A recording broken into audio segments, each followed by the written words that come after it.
Hi అండి, నేనైతే first time అటుకులతో గారెలు ట్రై చేశాను. చాలా బాగా కుదిరింది. ఫస్ట్ అటుకుల్ని వాటర్లో చాలా బాగా నీట్గా కడిగేసుకోవాలి.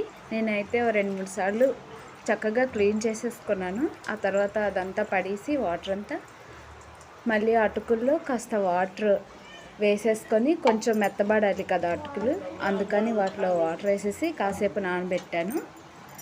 ఆ తర్వాత నేనేం చేశానంటే ఉల్లిపాయలు పచ్చిమిర్చి కట్ చేసుకొని వేసుకున్నాను. అందులో నా దగ్గర అల్లం వెల్లుల్లి అండ్ కరివేపాకు కొత్తిమీర ఇవేమీ లేవు ప్రస్తుతానికి. నేను ఉన్న వాటిలో సర్దేసుకున్నాను, అందుకని చెప్పి అవేమీ వేయలేదు.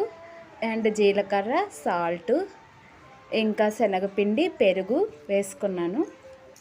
ఇంకొంచెం వాటర్ వేసుకొని అంటే గారెలకు అయ్యే విధంగా కలుపుకుంటూ మనం మెత్తగా చేసుకోవాలి. అది చక్కగా అలా చేసుకున్న తర్వాత ఇప్పుడు ఆయిల్ హీట్ చేసుకోవాలి.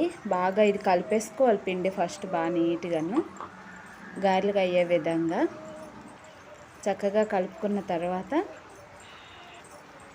ఏం చేయాలంటే తర్వాత ఆయిల్ బాగా హీట్ చేసుకోవాలి. హీట్ అయిన ఆయిల్లో కొంచెం వాటర్లో చేయి తడిపి ఆ తర్వాత గార్లిక్ అయ్యేంత మనం ఎంత గారె వేసుకుందాం అనుకుంటున్నామో ఆ సైజు ఒక చిన్న లడ్డూలా తీసుకొని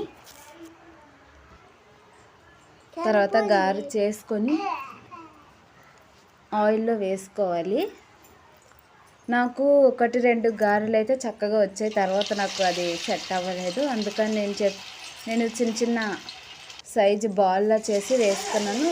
అండ్ అప్పుడల్లా కూడా లైట్గా వేసేసుకున్నాను. బాగా అయితే కుదిరింది. ఎప్పుడు మా పాప తినదు, ఫస్ట్ టైం తినింది తను చక్కగా.